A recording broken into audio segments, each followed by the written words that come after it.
बिस्मिल्लाहिर्रहमानिर्रहीम सल्लल्लाहु ताला अलैहि वसल्लम। आज के सबक में हम पढ़ने लगे हैं हुरूफ़ शर्त। ये नहमीर का सबक है। जो हमारी नहमीर है वो कहाँ पहुँची? हुरूफ़ गैर आमला। पिछले सबक में हमने पढ़े हैं दो नून तकीद और हुरूफ़ ज़्यादा।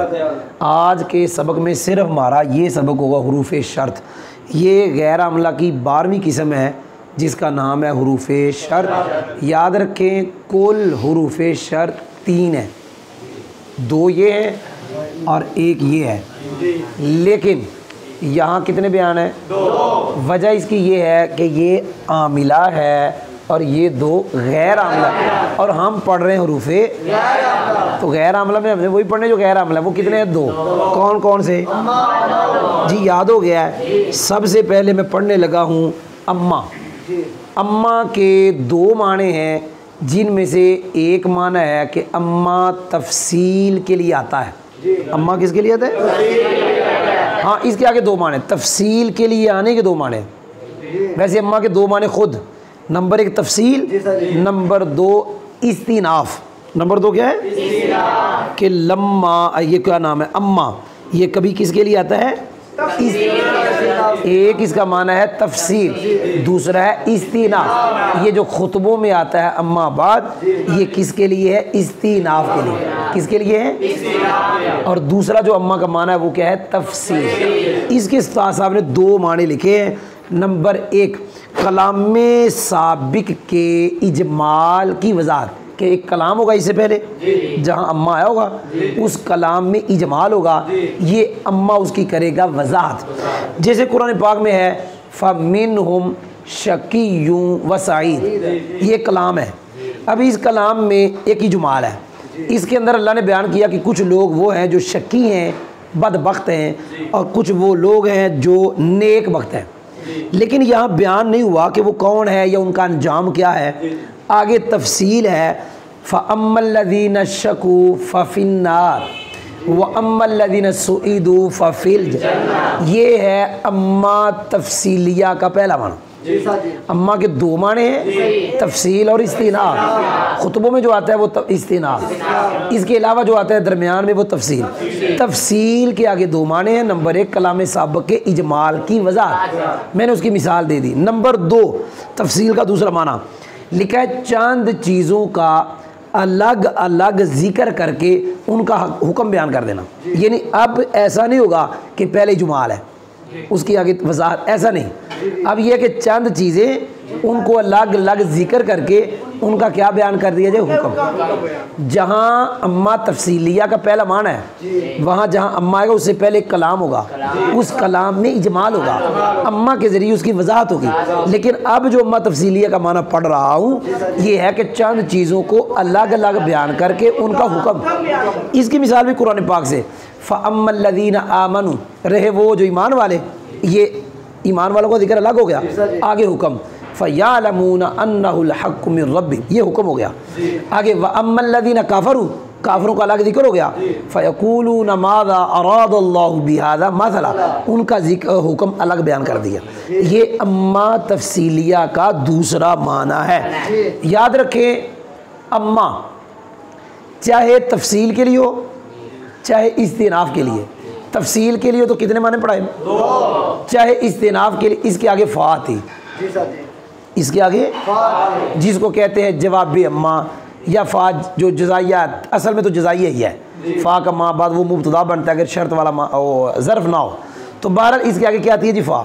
लेकिन कभी कभी ऐसा होता है कि फ़ा नहीं आती। मैं आगे जा रहा हूँ। ये है जी लौ। ये क्या है?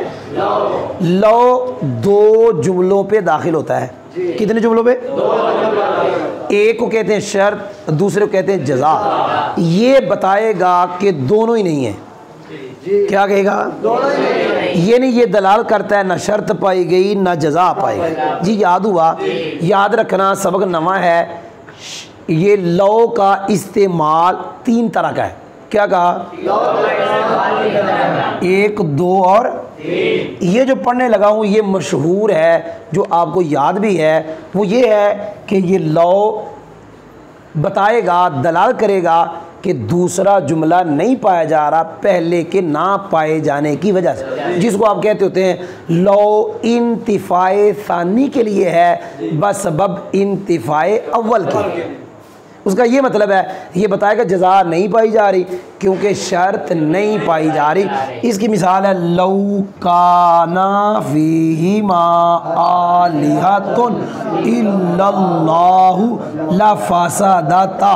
जी सुन रहे हैं, हमने दो जुमले बनाने लौ के बाद, एक शर्त एक जज़ा, फिर साबित करेंगे कि लौ कहेगा जज़ा नहीं पाई जा रही क्योंकि शर्त नहीं पाई जा रही। ये है दूसरा जुमला और ये है पहला जुमला। साबित हुआ लौ के बाद कितने जुमले आ गए? ये है शर्त और ये है जज़ा। लौ कहेगा ये नहीं पाई जा रही और कैसे ही है, इसका मतलब ये है कि ज़मीन व आसमान में अगर कई खुदा होते ला फ़सदता, ज़मीन व आसमान तबाह हो जाते। बताएं ज़मीन व आसमान तबाह हुए? नहीं हुए ना। क्यों नहीं हुए? कि ये नहीं है, ज़मीन व आसमान में कई खुदा नहीं है। समझे आप? जी लौ का दूसरा माना, लौ का भाई सुन रहे हैं, लौ का दूसरा माना ये है, याद रखें, एक होती है शर्त एक होती है जज़ा। जज़ा शर्त को लाजिम होती, ऐसा नहीं होगा कि शर्त हो जज़ा ना हो, कि शर्त पाई जाए और जज़ा आप सुन नहीं रहे, शर्त पाई जाए जज़ा। जब भी सूरज तुलू है दिन मौजूद है, ऐसे ही है कि नहीं? वो बोलो शर्त को जज़ा क्या होती है? याद रखना, लाजिम ना पाया जाए तो मलजूम भी नहीं पाया जाता। लाजिम ना पाया जाए, बाज लोग इसका माना दूसरा बयान करते हैं। वो पता क्या कहते हैं कि लौ ये कहता है कि दूसरा यानी वो का जज़ा, जज़ा का ना पाया जाना शर्त के ना पाए जाने पे दला करता है। क्या कहा? ये जो हमने पढ़ा था ना, इसका ये खुलासा था, इसका ना पाया जाना इसके ना पाए जाने पे दला कर रहा है। कैसे? ये कहता है दूसरा जुमला नहीं पाया जा रहा क्योंकि पहला नहीं पाया जा रहा। अब दूसरा जो माना है वो पता क्या कहते हैं? इधर से उधर आना है। वो क्या कहते हैं? इधर से ये नहीं पाया जा रहा लिहाजा ये नहीं पाया जा रहा। और वो भी यही मिसाल देते हैं। ये आप मुख्तसर मानी में पढ़ेंगे, उस्तादों ने यहाँ हाशिए में लिख दिया लेकिन आपको समझ नहीं आई। जो पहले लोग हैं, जो पहला माना जो मशहूर है, उनका खुलासा ये है कि ये नहीं पाया जा रहा इसके ना पाए जाने की। अब सुनना, दूसरा माना पता क्या कहते हैं? ये नहीं पाया जा रहा इसके ना पाए, कहते हैं ये लाजम है जज़ा है, लाजम ना पाया जाए तो मलजूम नहीं पाया जाता। वो इधर से उधर जाते हैं और पहले मामले हम इधर से इधर आए, इसका ना पाया जाना इसके, और दूसरे कहते हैं इसका ना पाया जाना। जी तीसरा माना लौ का कौन सा? जी ये भी बड़ा ज़बरदस्त है जो बताने लगा हूँ। ये लौ का तीसरा माना ये है, हमेशा जज़ा के पाए जाने पर दला करता है। क्या? हमेशा किस पे दला करेगा? ये नहीं, वहाँ नफ़ी नहीं करेगा। क्या? जज़ा की नफ़ी नहीं करेगा, शर्त की कर भी ले उसकी नहीं करेगा, हमेशा किस पे तला करेगा? मिसाल है जी लौ अहनतानी ला अकरम तुका, ला क्या है? ला अकरम तुका, लौ अहनतानी, इसका माना अगर तू मेरी तौहीन भी करता, अगर तू मेरी मैं तेरी फिर भी इज्जत करता। यहाँ लौ इसके पाए जाने पे तला कर रहा है। अगर तू मेरी क्या करता,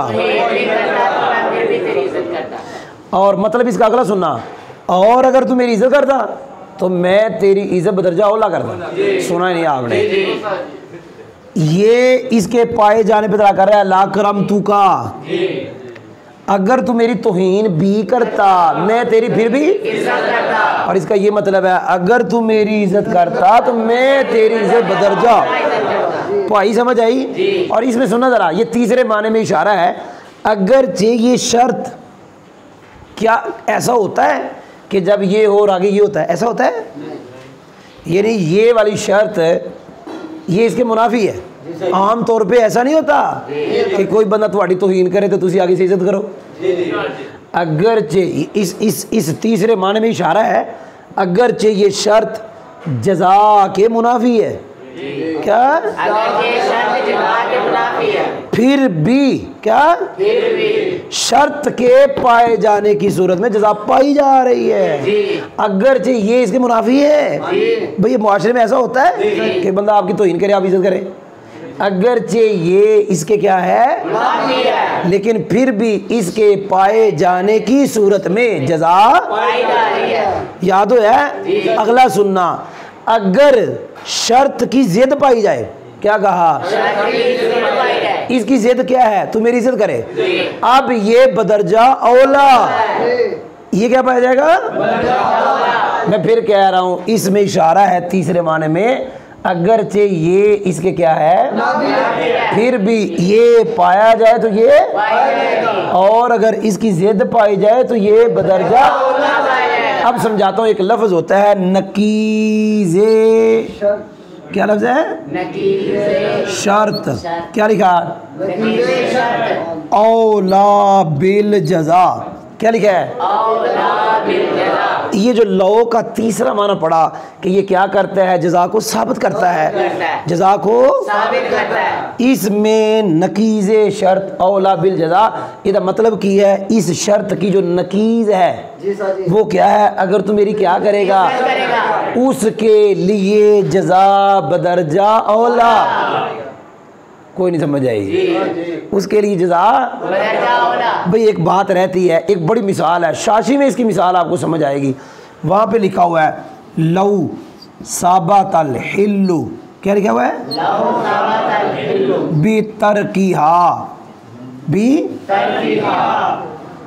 लऊ साबातल हिल्लू बितरकीहा आमिदन, ऐसे मेरे ख्याल में लिखा हुआ है। आमी ला साबाता, ला अल हिल्लू बितरकीहा नासियन, वहाँ ये लफ्ज़ लिखे हुए हैं। यहाँ जो लौ आया हुआ है ना, इसका मकसद भी जजा को साबित करना ही है। तो वहाँ सुनिए ही नहीं, इसका मकसद भी इसको क्या कर रहा है।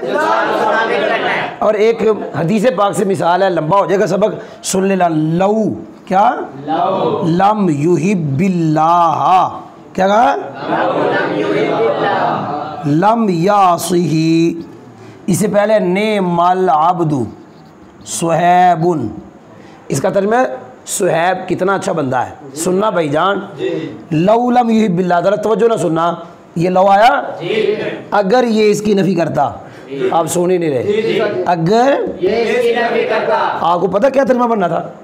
ये भी नफी है, अगर लौ भी नफी करे तो तर्जुमा करेगा अगर अल्लाह से मोहब्बत करता, फिर तर्जुमा कर, दो नफी करते जमा हो जाना था, नफी नफी। अगर इसकी नफी करता, आप सुन ही नहीं रहे, अगर ये लौ शर्त की नफी करे तो माना बनेगा सुहेब अगर अल्लाह से मोहब्बत करता, क्या बनना था?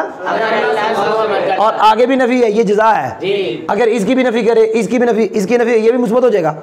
आप सुन नहीं रहे, अगर इसकी भी करे, इसकी भी करे, तर्जुमा बनेगा अगर अल्लाह से मोहब्बत करता, तो इसका तर्जुमा क्या होता? अल्लाह की नाफरमानी करता। ये कोई तर्जुमा है? अगर अल्लाह से मोहब्बत करता तो अल्लाह की नाफरमानी करता।